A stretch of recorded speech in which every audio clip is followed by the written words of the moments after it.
Bonjour, et bienvenue sur cette vidéo présentée par Infranor Lourdes. L'objectif de cette formation est de vous présenter les procédures de réglage des boucles d'asservissement de vitesse et de position du pack HP en utilisant la fonction d'autotuning. Cette fonction permet d'identifier les paramètres critiques pour le réglage des boucles de l'axe à asservir: inertie, frottement, rigidité, présence de résonance mécanique, etc.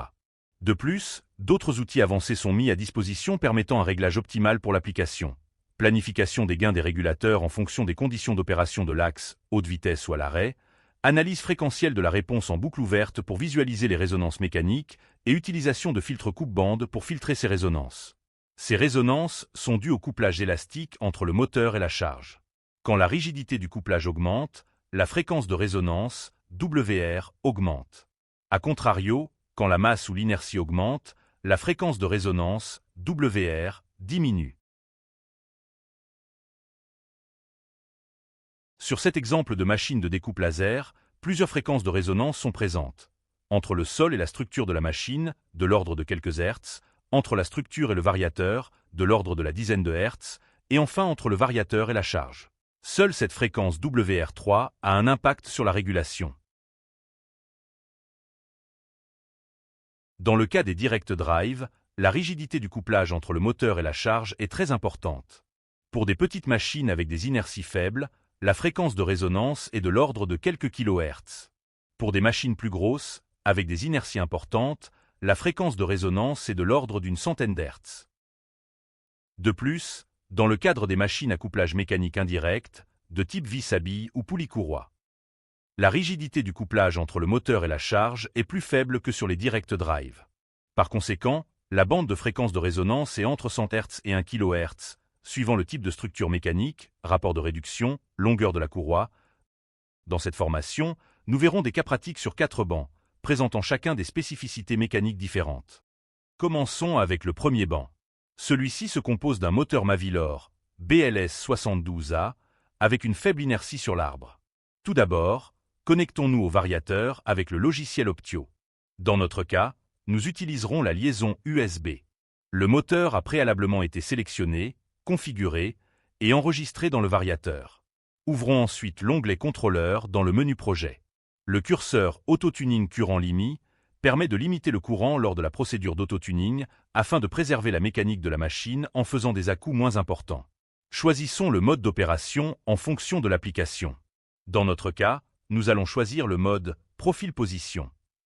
Ensuite, nous devons choisir le comportement du régulateur de position suivant l'application. Il y a 3 choix possibles. Minimum Following Error permet de minimiser l'erreur de traînage pendant tout le déplacement. Minimum Position Overshoot permet d'obtenir un positionnement sans aucun dépassement de la position cible. Minimum Settling Time permet d'obtenir un positionnement avec un temps de réponse minimal. Dans notre cas, nous choisissons le mode Minimum Following Error.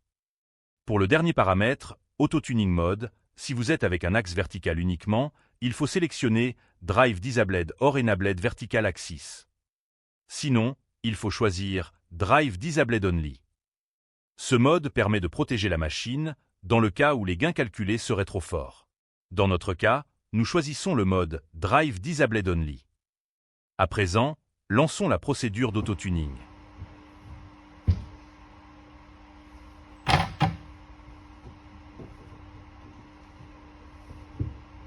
Procédons maintenant aux optimisations des réglages en utilisant les différents outils à notre disposition. Comme nous pouvons le voir sur le spectre fréquentiel calculé, aucune fréquence de résonance n'est présente sur ce banc. Par conséquent, il n'est pas nécessaire d'utiliser les filtres coupe-bande. Par défaut, l'autotuning calcule une valeur de bande passante de 60%. Cette valeur assure une stabilité dans la plupart des applications. Toutefois, les performances peuvent être augmentées à l'aide des 2 curseurs, tout en assurant la stabilité. Le premier curseur, Bandwidth Level, permet de modifier facilement la bande passante du régulateur sous asservissement après l'exécution de la procédure autotuning. Les gains calculés par la procédure autotuning sont alors adaptés automatiquement à la nouvelle valeur de bande passante. Un réglage plus fin des gains peut également être réalisé de la même manière avec le second curseur, Tuning Level. Avant de mettre sous asservissement, commençons par limiter le courant à 10% en utilisant le curseur de la fenêtre Device Control. Ceci permet de protéger la mécanique de la machine en cas d'instabilité. Mettons ensuite sous asservissement. Augmentons le curseur Bandwidth Level progressivement jusqu'à la limite de stabilité. Augmentons ensuite le curseur Tuning Level jusqu'à la limite de stabilité. Maintenant, effectuons un petit déplacement pour vérifier la stabilité dynamique.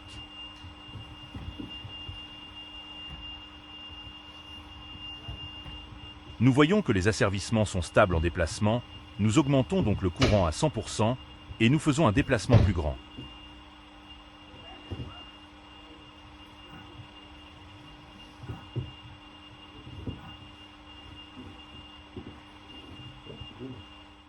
Grâce à l'utilisation de seulement ces deux curseurs, les meilleurs réglages de l'axe sont déterminés.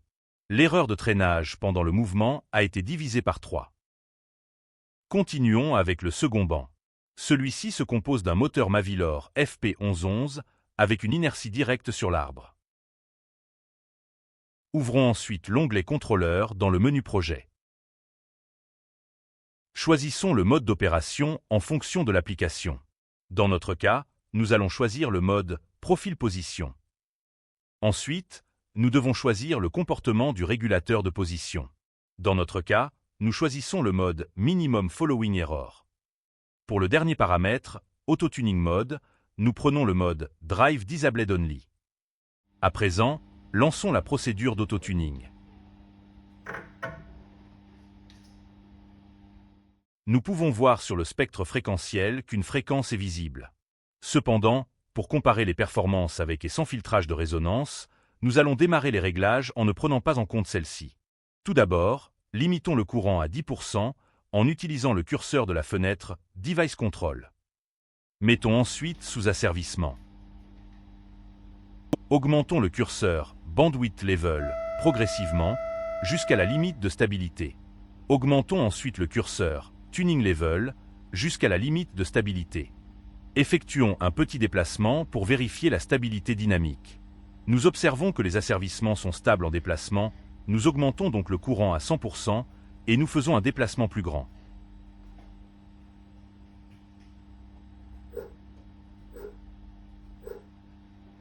Avec ce réglage qui ne tient pas compte des résonances, nous pouvons observer les résultats suivants. L'erreur de position atteinte est de plus ou moins 8 incréments. Prenons en compte maintenant les fréquences de résonance. La procédure d'auto-tuning a permis d'obtenir le spectre fréquentiel, qui met en évidence les fréquences de résonance de la machine. Dans notre cas, une seule fréquence de résonance est visible, à environ 660 Hz. Nous verrons par la suite sur d'autres cas que plusieurs fréquences peuvent apparaître et nous expliquerons comment les traiter. Pour filtrer la fréquence de 660 Hz, nous la rentrons dans le champ Notch 1 F0, puis nous cliquons sur Appliquer. Ensuite, limitons de nouveau le courant à 10% en restant sous asservissement. Comme précédemment, augmentons le curseur Bandwidth Level jusqu'à la limite de stabilité, puis le curseur Tuning Level. Effectuons ensuite un petit déplacement pour vérifier la stabilité dynamique.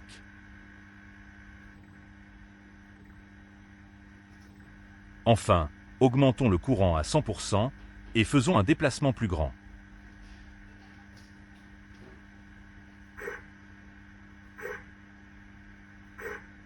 Nous pouvons voir sur la courbe que la rigidité a été améliorée, que l'erreur de position est réduite à plus ou moins un incrément. En revanche, il y a un léger bruit dans le moteur à l'arrêt dû aux asservissements rigides. Pour pallier à ce phénomène, allons dans le menu Contrôleur, onglet Scheduling. Cette fonction permet de réduire les gains des asservissements à l'arrêt ou à haute vitesse. Dans notre cas, nous sélectionnerons le mode Gain Réduction at Standstill, avec un délai de 50 millisecondes entre l'arrêt du mouvement et la réduction des gains. Le curseur Normal Tuning Level doit correspondre aux réglages effectués précédemment. Diminuons le curseur Low Level Tuning jusqu'à ce que le bruit à l'arrêt soit inaudible.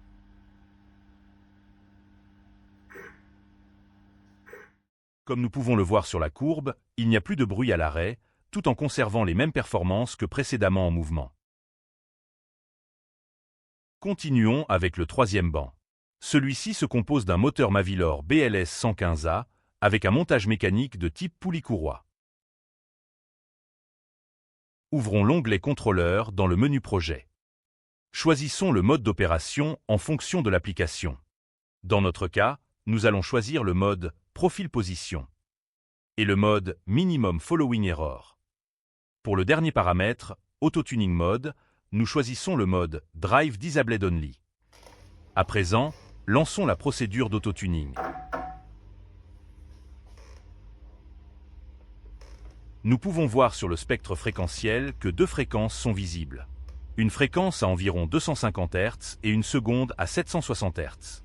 Limitons le courant à 10% et mettons sous asservissement.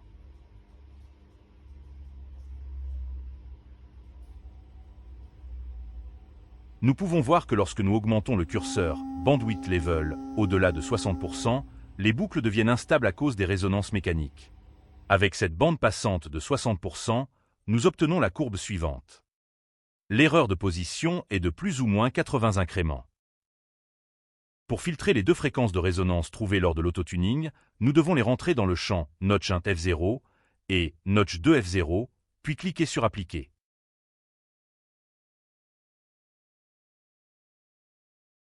À présent, nous pouvons augmenter le curseur Bandwidth Level à 90% tout en conservant la stabilité.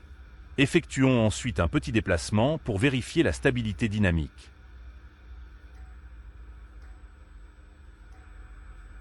Enfin, augmentons le courant à 100% et faisons un déplacement plus grand.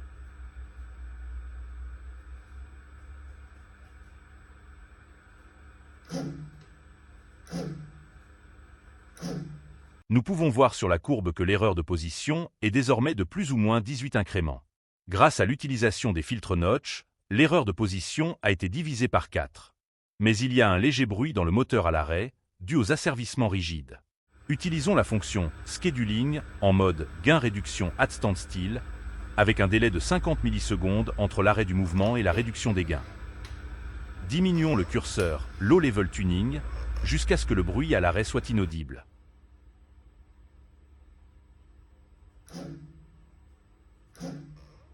Comme nous pouvons le voir sur la courbe, il n'y a plus de bruit à l'arrêt, tout en conservant les mêmes performances que précédemment en mouvement.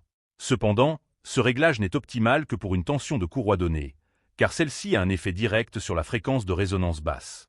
Enfin, passons au quatrième et dernier banc. Celui-ci se compose d'un moteur linéaire infranord DLMFP avec une masse de charge importante de 25 kg.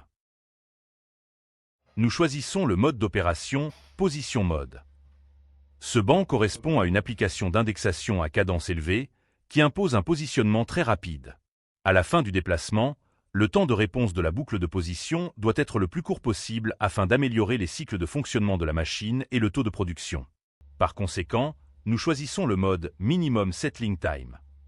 Pour le dernier paramètre, Auto-Tuning Mode, nous sélectionnons le mode Drive Disabled Only.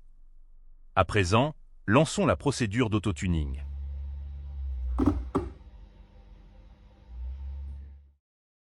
Nous pouvons voir sur le spectre fréquentiel qu'une fréquence est visible à 300 Hz. Rentrons cette fréquence dans le champ Notch 1 F0, puis cliquons sur Appliquer. Avec les réglages de base, Bandwidth Level à 60% et Tuning Level à 20%, l'axe est stable lors de faibles déplacements. Lançons maintenant une séquence de mouvements plus rapides.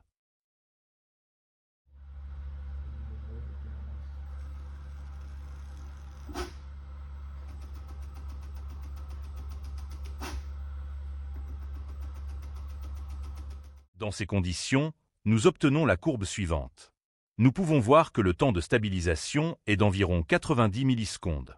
Cette valeur est trop importante par rapport aux exigences de la machine. Il est donc nécessaire d'augmenter les gains du régulateur. Pour cela, dans un premier temps, nous devons limiter le courant à 10%, puis passer en mode profil position pour réaliser de petits mouvements. Utilisons les curseurs afin de déterminer les meilleurs réglages en stabilité. Nous pouvons augmenter le curseur Bandwidth Level à 100%.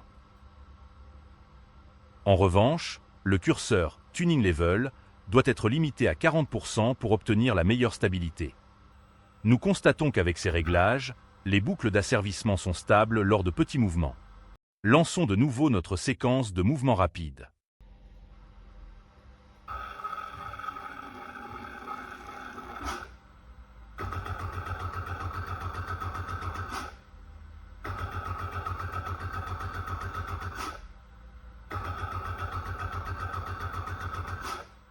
Avec ces réglages, nous obtenons la courbe suivante.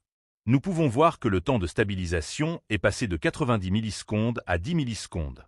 Ce temps est satisfaisant dans la majorité des cas. Cependant, il est possible d'utiliser le mode expert Advanced Tuning afin d'optimiser davantage les performances dynamiques. Ce mode, dédié aux utilisateurs expérimentés, nécessite des connaissances approfondies sur le réglage des asservissements. Dans cette fenêtre, le réglage du gain et le réglage des filtres sont distincts. Limitons d'abord le courant à 20%, puis passons en mode profil position pour réaliser de petits mouvements. Lorsque nous augmentons le curseur Tuning Level à 60%, l'asservissement devient instable et très bruyant en mouvement. Ensuite, nous allons baisser la fréquence de coupure du filtre passe-bas sur le courant afin de diminuer le bruit dans le moteur. Toutefois, une instabilité reste présente en mouvement à cause du retard de ce filtre passe-bas.